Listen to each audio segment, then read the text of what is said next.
すぐハティちゃんを。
どこ行くの？私は知らないよ。任せる。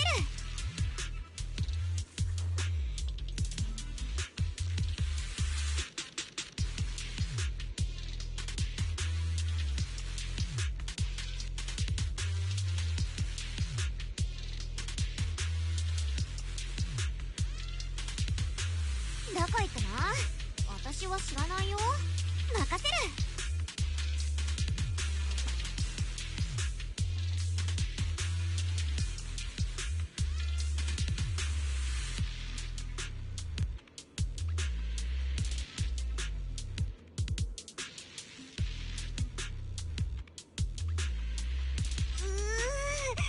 今すぐハティちゃんをよしよしさせて。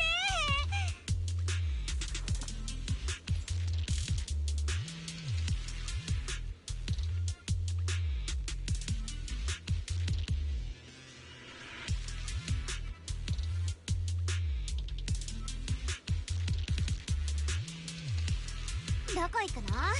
私は知らないよ。任せる。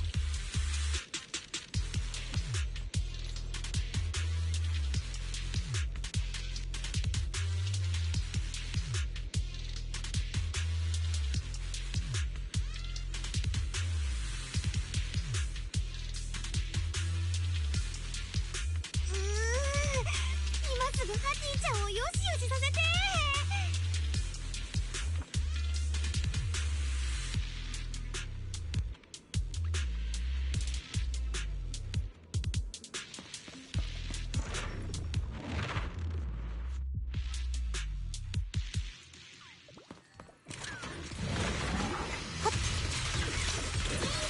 かっこいいでしょ。大事。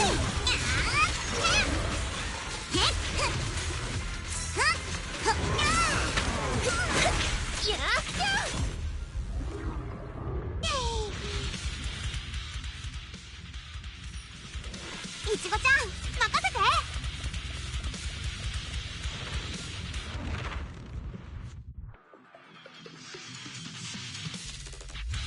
いいわよ。準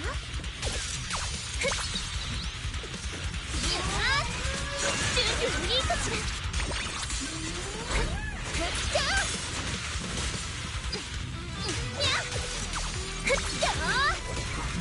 ボンって叩くだけ。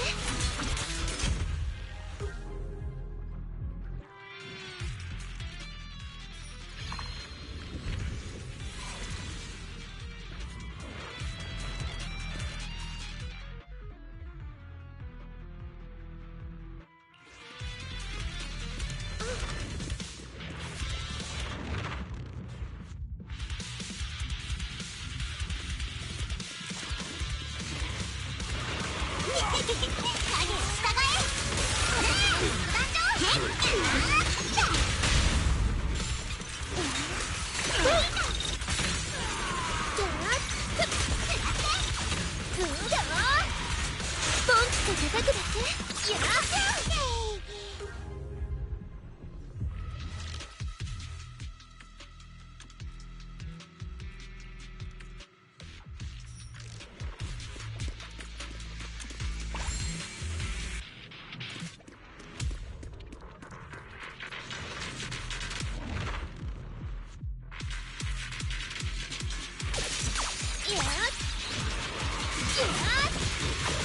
叩くだけ。再び桜。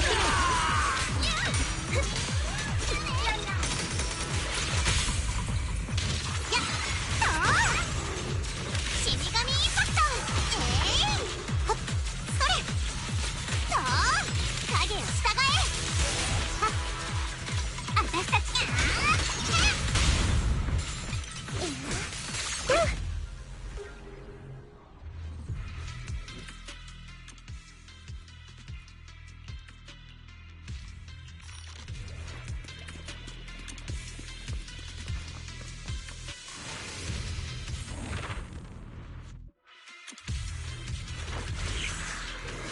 忠実なる友よ、我に答えたまえ。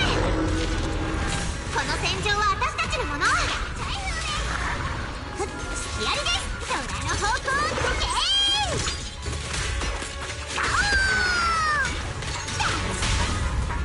もう全員退場。ぺちゃんこにしましょう。火起こしの風。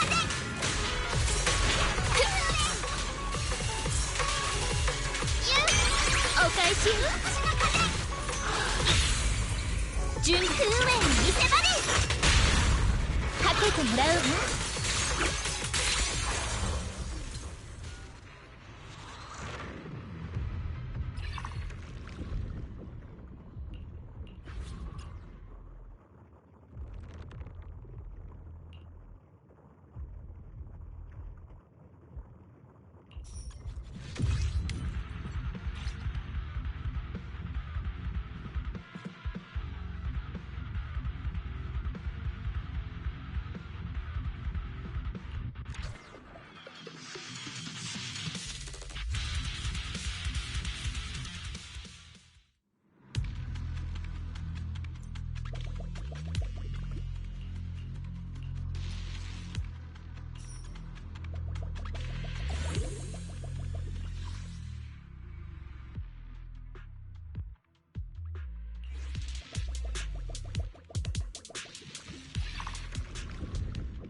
ポンチと叩くだけ。やっ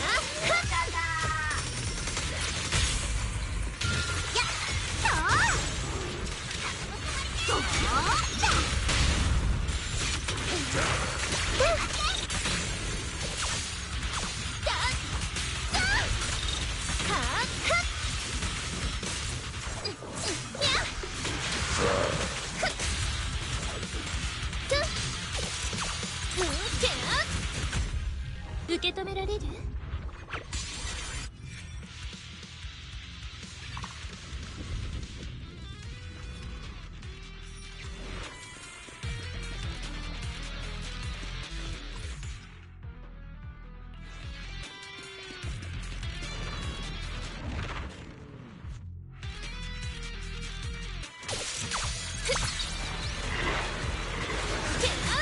危ない。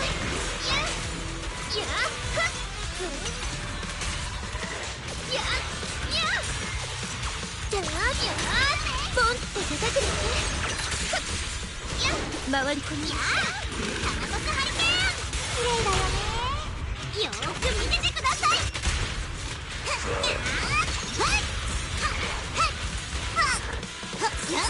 私の番ね。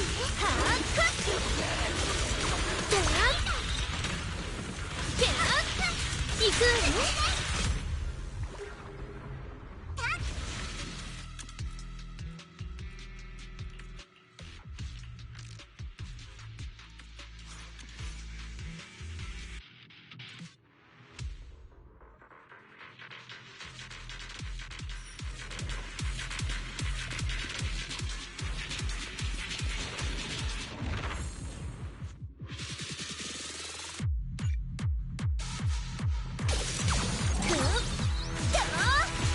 行くわね。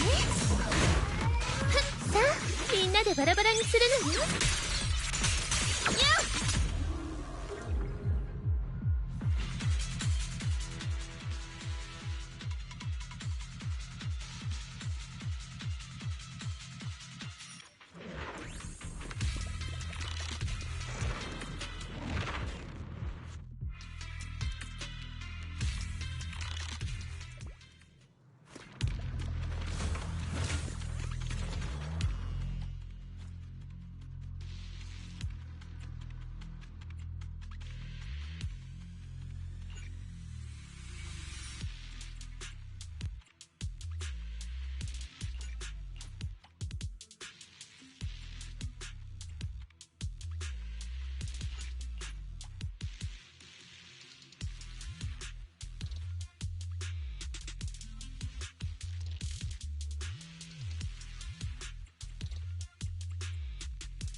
だって結末は決まっている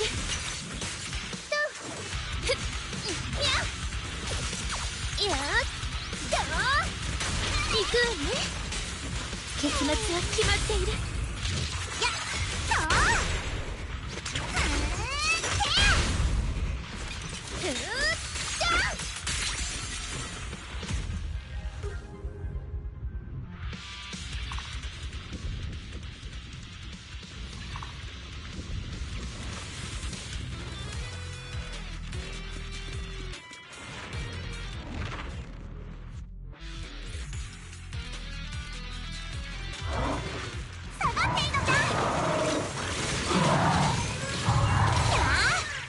なる友よ我に応えたまえいでよ凶悪狂人あたし一気に堂々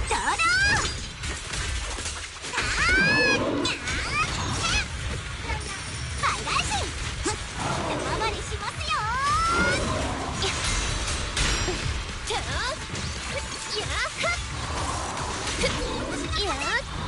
おやすみなさい今だ空面の見せ場ですこれはどうここで決定打です回り込みましょう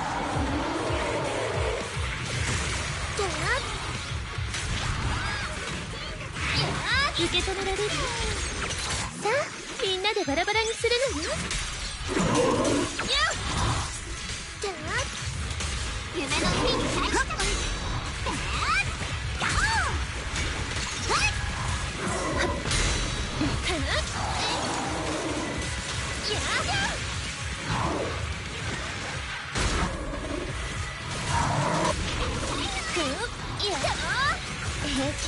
きっと当てるわ最後のページをめくりましょう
平気きっと当てるわ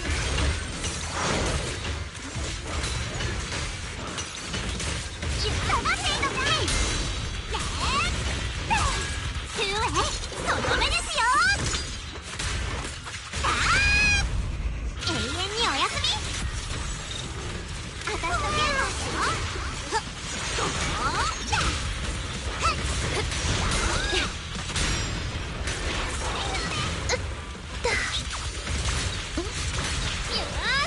行くわね行く上に見せ場ですはけてもらうわ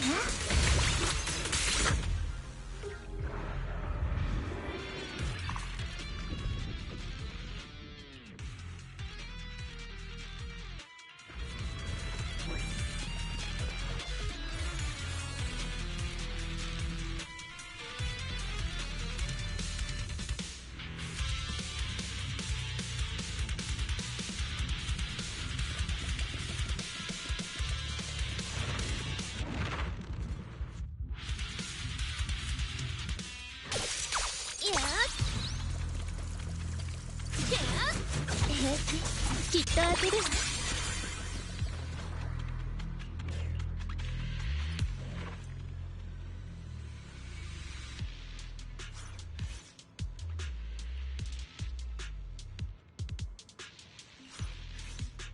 Ah, fuck, again.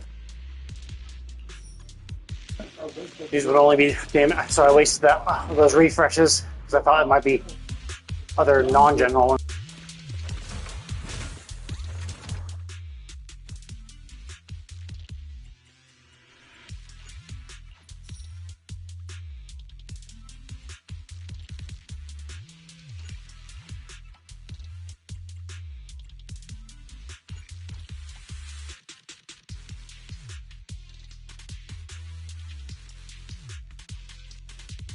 Oh man, that's a shame.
の物語とまた夢より来たる。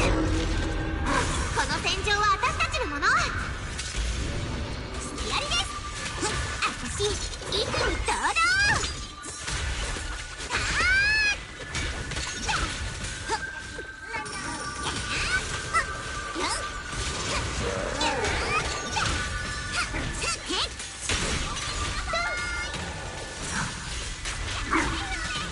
おやすみなさい。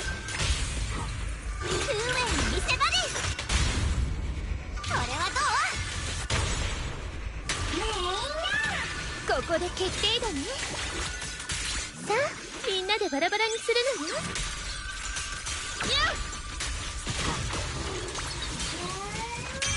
氷が割れる。やっぱりそううまくはいかないわよね。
真夜中の大冒険、きっと楽しい。姉弟子一つ占ってやろうか。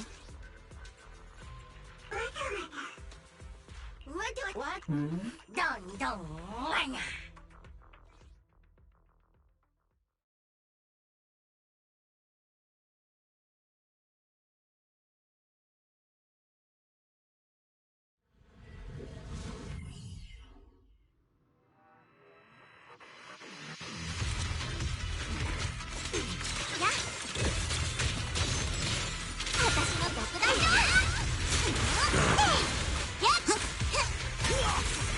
夫婦私に任せた。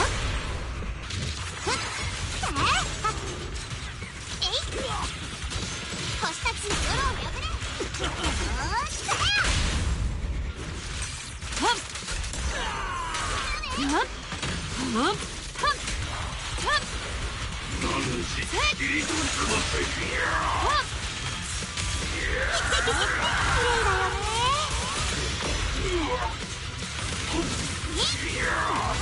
任せておけ。怪人やっ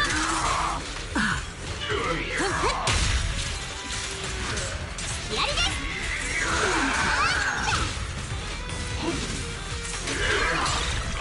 怪人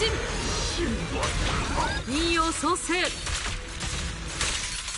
命ずる。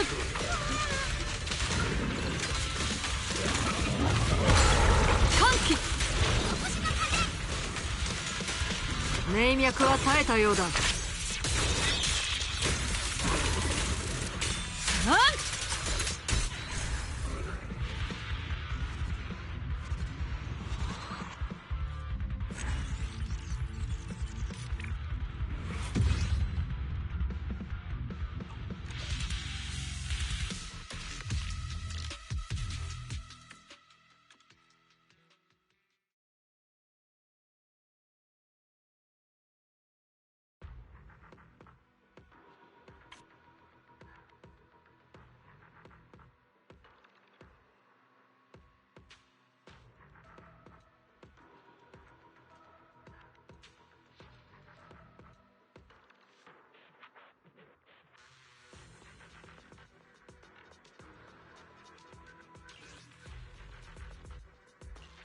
真夜中の大冒険、きっと楽しいよ。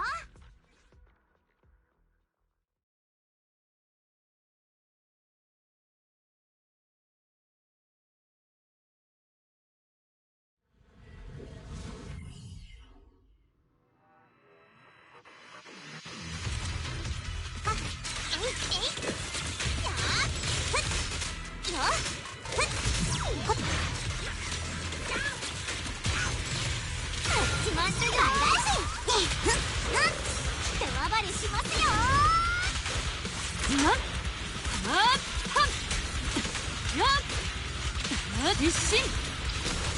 私の番。霧の中で眠りたまえ。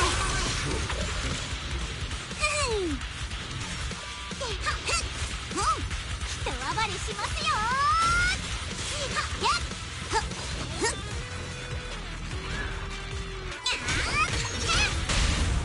くらえ。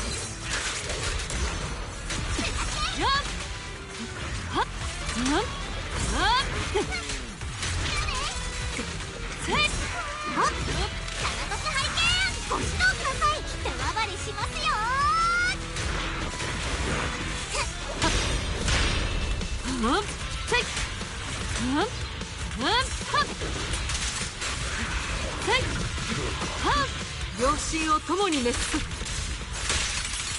散れ。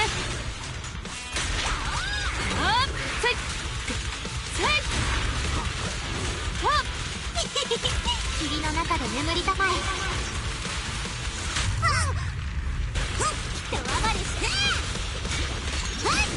I've been playing it for well, it's. I've been playing it for a while. Like technically, I started playing it the second it came out, so on release. However, I did take about like a month or two off because like the early game was pretty rough. Like the early game was I see. Yeah, but back in the day, you didn't have many choices. So like you only had the standard banner characters, and then the first limited character was Ellen, and Ellen was fine, right? But like she had some issues. Her playstyle was a little weird. She only kind of like works really well with Lycon. Oh, I'm good. Like so, her best team comp did have characters you could get on release. You know, Lycon and Sokaku. So it was like, oh, okay, cool. But like Lycon was a standard banner 5-star, which means you'd have to, get her. You'd actually have to get. Oh shit. You'd actually have to get her as a character, which is like, it's fine, obviously. But like, the problem with that is that the odds of you getting Lycon were pretty low. And on release, there was like no other people you could pair with. because Sokaku was part of this organization of which there were no other playable characters for her organization. And the way you got these like bonuses was like either you match the element or you match the faction that character is from. And so Ellen didn't have that many ice characters. Like Sokaku was the only other ice character, and so basically it was just really much of a pain. Like, and the only fact, like Sokaku didn't. So like Ellen and Sokaku would go together, but Sokaku didn't have any other people in the same faction, and both of them were ice, and there were no other ice characters at the time. So you could only go with the same faction as Ellen, which for 4 stars only allowed you to have Corinne, which didn't match the element and was also a frontline DPS. And that's what Ellen is too. So both of these two units would want to be on the field. So basically, yeah, not great. And but then since then, they've added a lot more characters, and they've kind of loosened the restrictions for typing and stuff like that. So sometimes it's just like, oh no, like to get their bonus, all you really need to do is just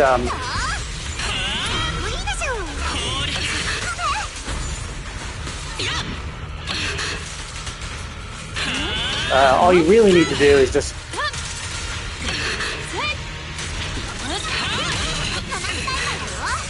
Oh, thank you. Oh, shit.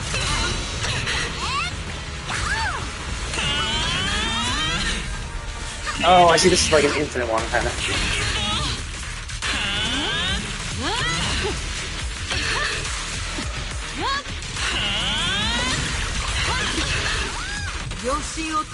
But yeah, so like just the number of characters you had on release were just kind of tough, and the way they did shit was just kind of tough too.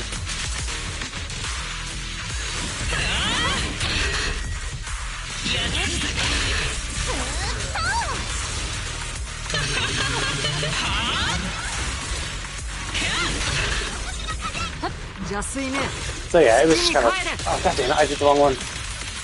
But yeah, so now it's gotten a lot better. There are more characters, they've loosened up restrictions far more.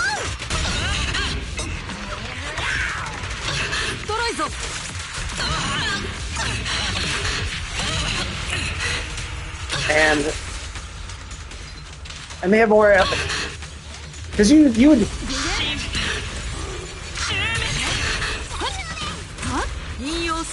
You'd mistakenly think, oh, if you're an attacking element,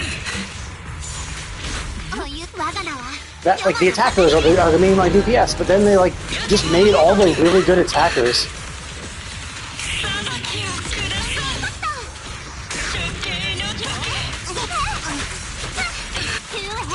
Jesus Christ. How many fucking times I have to fucking hit the same button? Oh my god, I fucking hate this fucking unit! Fucking leaves all the fucking time. Stay still, asshole.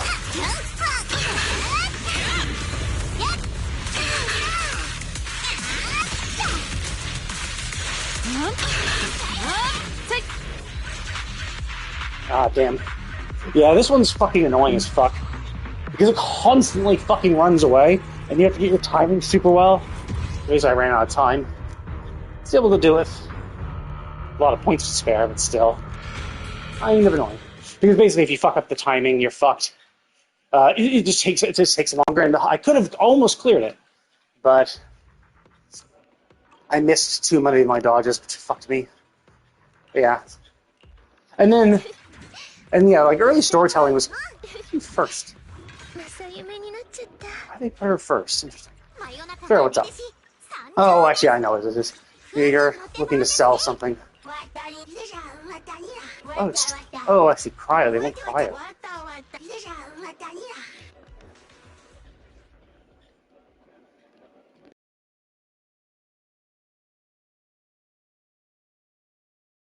I was doing the Spook Shack one. Maybe I should do the cryo one.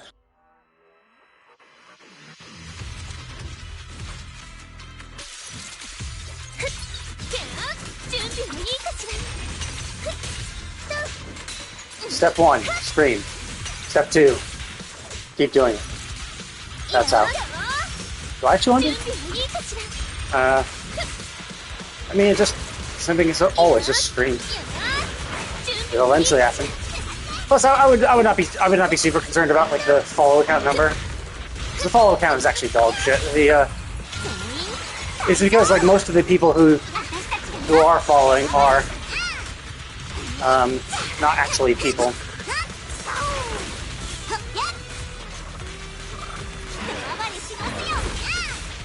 いいわよ。トラキアアタック。霧の中で眠りたまえ。やった。カジカン。やった。平気。きっと当てる。やっ。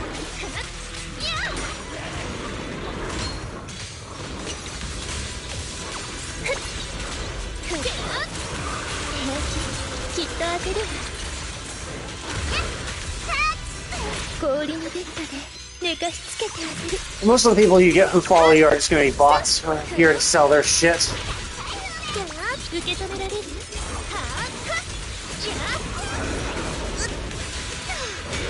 So I wouldn't be too worried about that.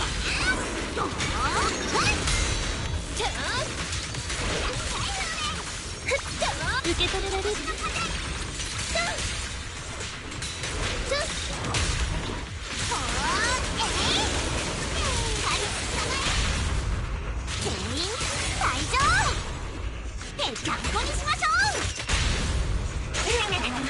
ここで決定だね。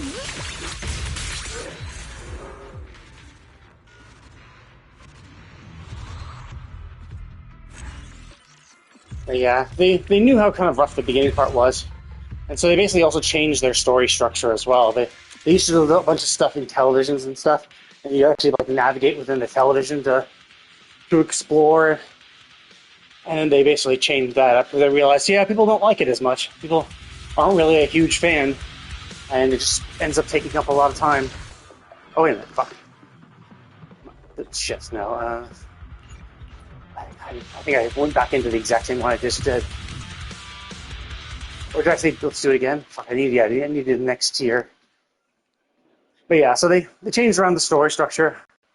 They changed the requirements for it. Not really changed the requirements exactly, but yeah, they have the parts,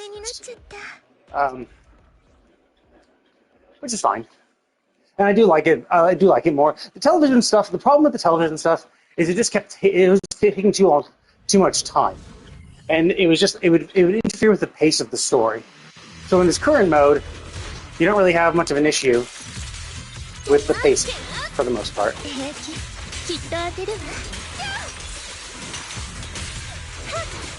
危ない。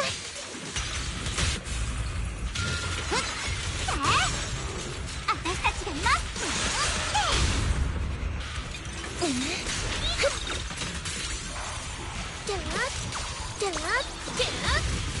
受け止められる？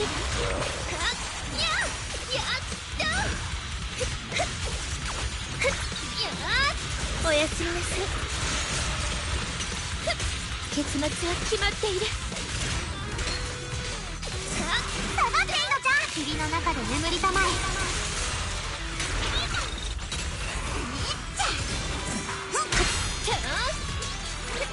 結末は決まっている。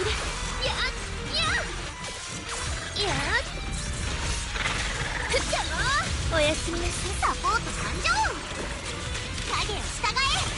綺麗だよね。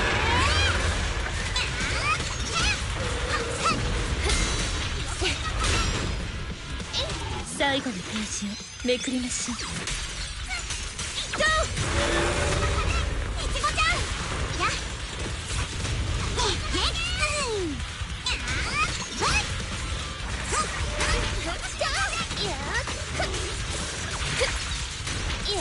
おやすみなさい。全員退場。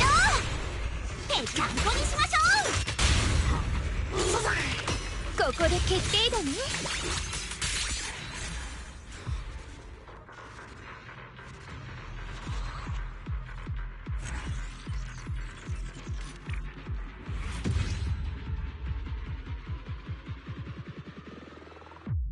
Oh wow, that's actually cutting it a little close.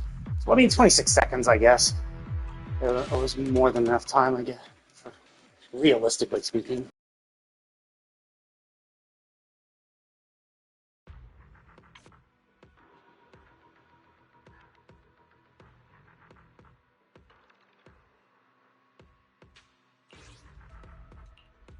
どこだろうと君が姉弟子な真夜中どこだろうと君がいる場所ならいいの。 I don't know why they... Actually, I should probably just... I don't know. I'll just use the Speak Shack one. I'm not sure how much damage the Shark Boo actually does. It could be that the reason why they're using the A1 is maybe the A1 does provide other benefits. Maybe Shark Boo is more about pure offense, and there might be more support capabilities on the Penguin Boo.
Still a little short.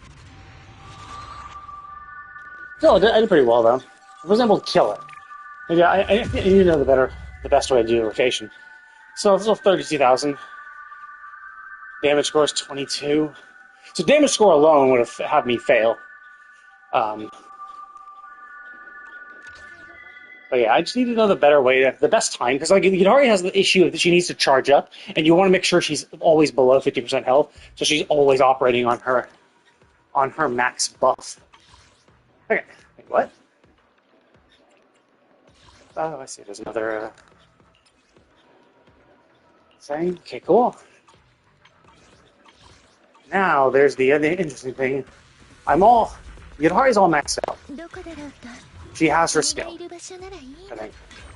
All maxed out. She's all maxed out. So the question is, I have this week's hunt to do. So who should I increase their base skill? Base skill is incredibly important. Really should do it. Obviously the 4 stars aren't as important. I say Ellen. Ellen did get a buff, I guess. I guess I could work on Ellen.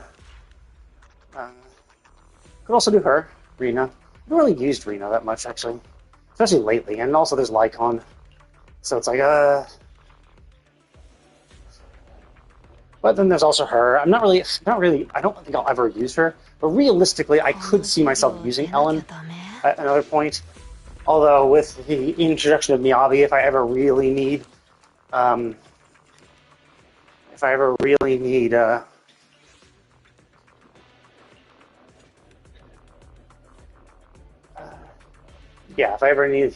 cryo or ice, I have Miyabi, and Miyabi is just easier and stronger. And she has a lot of life range, which is also always good. So when she does her attacks, when she does her charge, and when she does her Iaijutsu, or when she uses her Iaio, she's invulnerable during that time. Which is one of the issues that Ellen had, is that when you were charging up her, when you were trying to charge up her ability, 無意味なあがきです。受けて立つ。はっやっ追撃します。見切った。はっへっへっ回避を図る。やっはっ oops, fuck, I used it. I didn't mean to. Yeah, I fucked up my timing on that.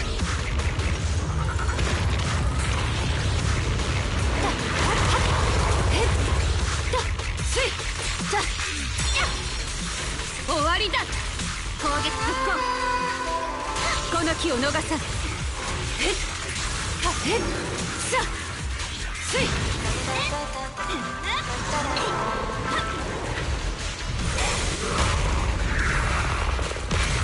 火星に参った。はっ耐えてみて。 Yeah, so much easier. Because obviously before, I had to do this as like and that was the other thing too, is that actually fighting these bosses, especially at this level, was really tough. It was like really engaging. It was so much so that I was actually doing the easier difficulty version of the fights because of how challenging they were for the characters I had. Because they would just end up lasting a long period of time. And yeah. So basically it's just like, yeah, that's just how it is.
So yeah, it was challenging. So I would be doing the lower tier one because the highest difficulty one and the second highest gave you the same materials. One of these materials every single time. In fact, I think every tier of difficulty gives you the same material of 1.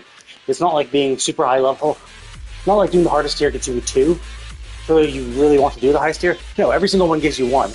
So the only real reason behind doing it at the higher tier is simply so that you could get those little green markers, those green currency things.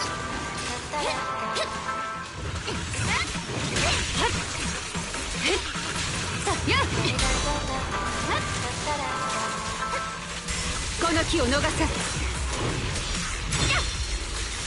刀はもう鞘で。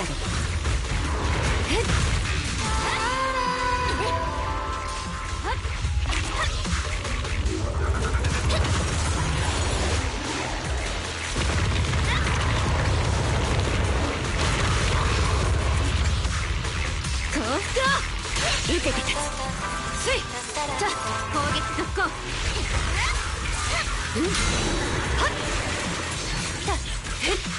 容赦はしない。やっ悪直残はっ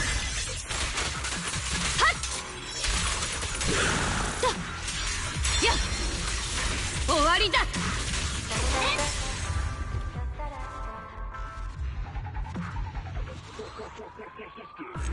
And honestly, Astra made the game feel so much better. Like, so there were other characters, and they were fine.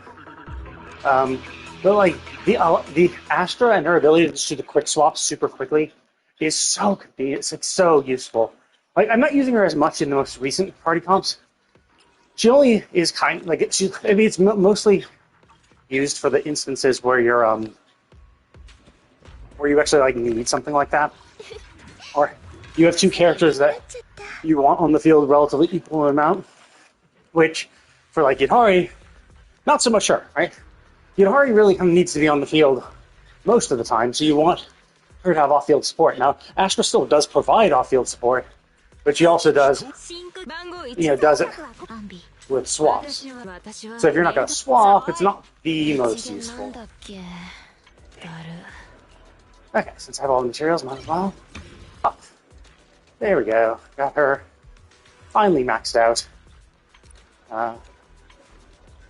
It's been a long, long time. But she's not terrible, and then she did even get a buff, like, and that actually kind of goes to show like how kind of bad she was, well, how much of a bad state she was in. The fact that they actually had to buff her is not good. You know, it's not good. Okay, cool. It's not good if you have to buff your character, right? That just kind of shows that you didn't really plan ahead, think things through, and I mean. Or, you know, it could be a little more innocent as well. Just the fact that, you know, power creep happens. It's hard to avoid power creep because like the mechanics that existed when your game first came into existence, like the mechanics that they made back then, some of the new stuff, they're like, oh, well, we're going to do this new mechanic, right? And the problem with like a new mechanic to make it more, you know, to make characters interesting is that even if you're trying to balance it, right? There's just going to be some things that just make them so much more convenient, right? Like for her thing, she starts with a full gauge, which means I can basically wipe out these first tier of enemies, just charge up, and boom, the first wave is dead. Makes her farming super easy. Also, her EX special, when she does that little back forward, that actually acts as a perfect dodge too. So I've gotten lucky and I've timed it where it's like, yeah, I dodge out right as I'm about to be hit, and I see a little like dodge flash, and I'm like, oh, cool, nice. Maybe even a little chime. But basically, yeah, like she is able to do this stuff, and especially for like the disorder stuff. Like they always had disorder in the team, right? There was always disorder. It was always like, yeah, you charge up your element, and if you're able to get two elements charged up. Like, or if you're able to charge up another element while they're being affected by their previous element, both elements will trigger their effect, and you also get a disorder, which does extra damage. Well, then they made like Miyabi, where it's like, oh yeah, every time you get a disorder, she gets a charge on her thing, and that's why she pairs so well with Yanagi, who's able to manually trigger the extra disorders. Right? She can trigger a disorder even if a disorder wouldn't naturally happen. And her burst, as an example, does too, regardless. So, and disorder damage is pretty good, because it was like, well, because the method of getting it was challenging, right? It was like, oh, well, you actually have to charge up their gauge, get them afflicted with an element, and then once they're afflicted with the element, then you can, then you have to afflict them with another element. So it has a natural timing to it that makes it somewhat challenging, right? Because it's like, okay, you have to fill up one gauge, get them afflicted by your element, swap to another, build it up again. You know, that takes time. So it was kind of, so it does a lot of damage, sort of, because it was like, well, sure, but like we're not triggering disorder that frequently, so you know, that's all well and good. So that's kind of how it shook out.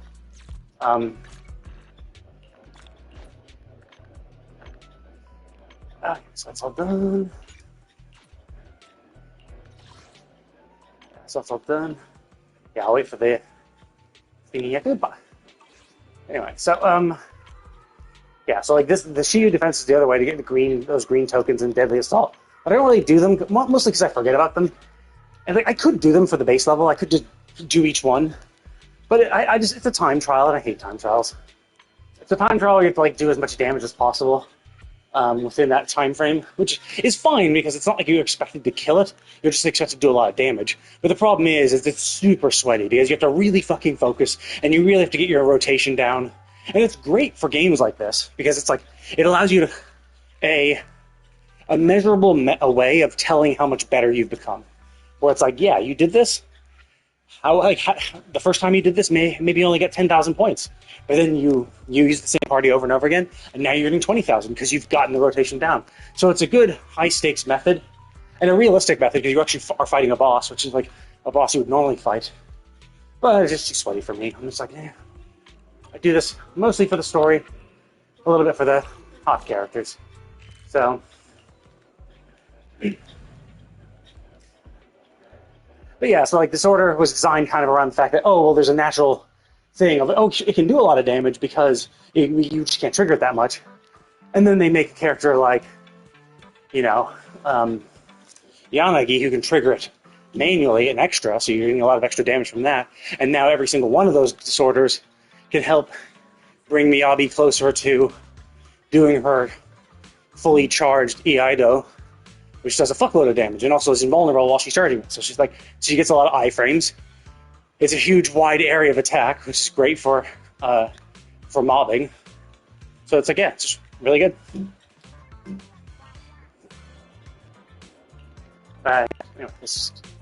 So yeah, then they did that. So obviously, like, yeah, they changed it because it basically changes how Disorder kind of works, right? Disorder still works the same way, but now you have now you have characters who can trigger it prematurely, trigger it quickly, because you can still trigger Disorders the same way, but she can also trigger some extra ones. And then they have other characters with a variety of like different off-field effects, which and so it's like, and especially with like supports and stuff, it's like, sure, the power creep on one character might be fine, right? It might not be too bad.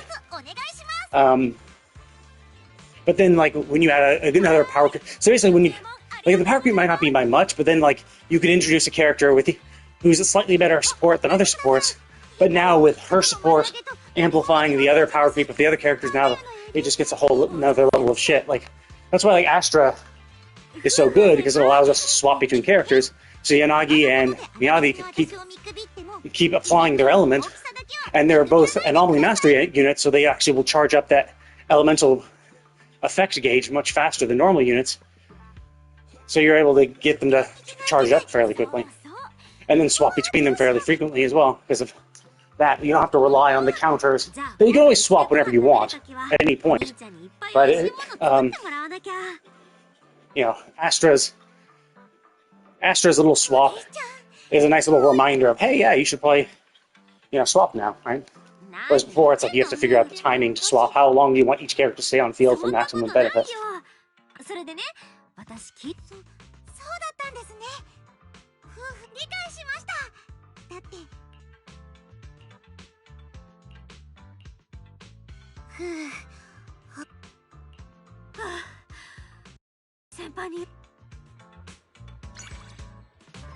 Okay, there we go. So that is another character done. Nice. I'll change.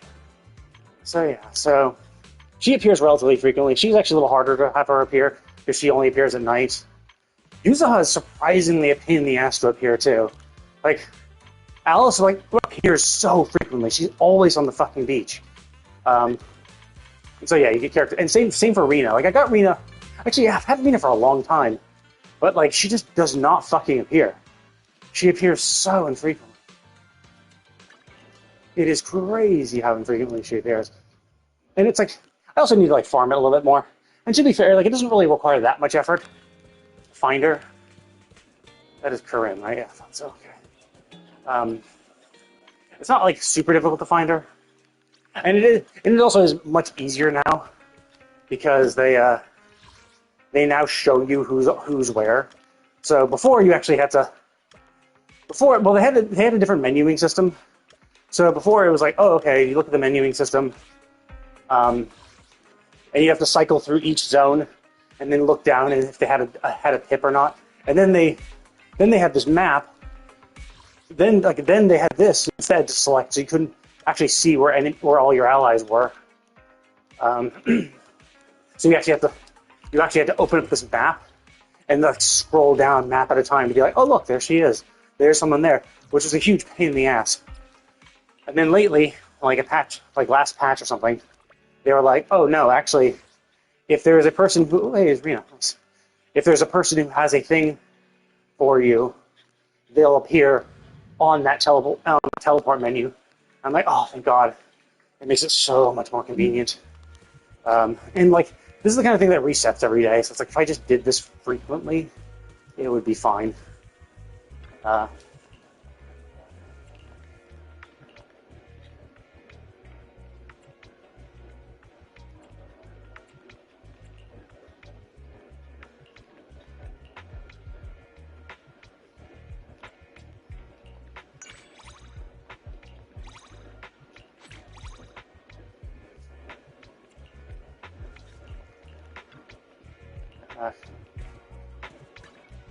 So yeah, so getting her to appear is relatively rare.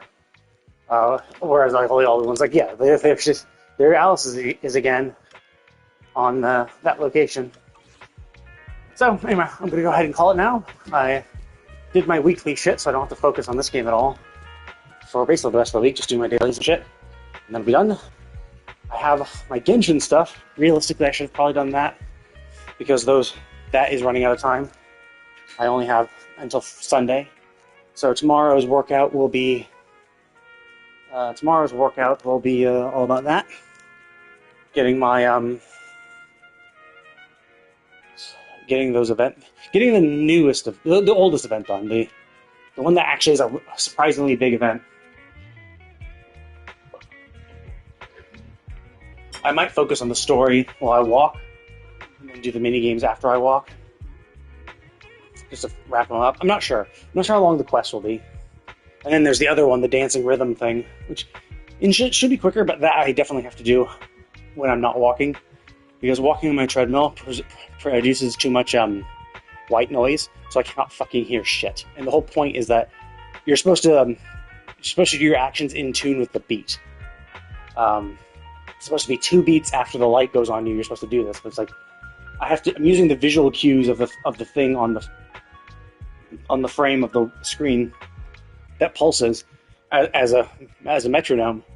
But obviously, since I can't hear it, which I mean it worked, but it'd be a little more easier if I could actually fucking hear the beats. So anyway, I'm gonna go ahead and call it. I will be back on later today. I will be playing a game. I am not sure what it will be. I don't think I'm going to do Genshin. I'm going to spend today on Genshin. I might pop back into Yotei. I did Yotei yesterday. It was fun. I might do it again later today. I know I'm going to do it over the weekend. Actually, shit, there's also Borderlands too. There's a Borderlands 4. Introduced a new DLC content. Which presumably involves something. Like there has to be something about it. I didn't see what the quest was. Okay, I wasn't really focusing, but yeah, I mean, I still have the rest of Dominion to explore. I still have Arcadia to explore. So I still have that shit to do. So I kind of want to pop in. I guess I could just pop into Rush, see what the fuck's going on, see what the DLC is about. It's a Headhunter pack, so there should be a boss of some sort. So I might just do that instead after work. It depends on how tired I feel. Because, because there's a lot of, both games kind of require a lot of concentration. Yotei a little more, because I actually have to do parries and shit. Borderlands is relatively fine, because I have a minion build, so I can be a little more relaxed and not pay attention as much. But either way. Anyway, I'm going to go ahead and call it. Thank you all for watching, and I will see you all next time.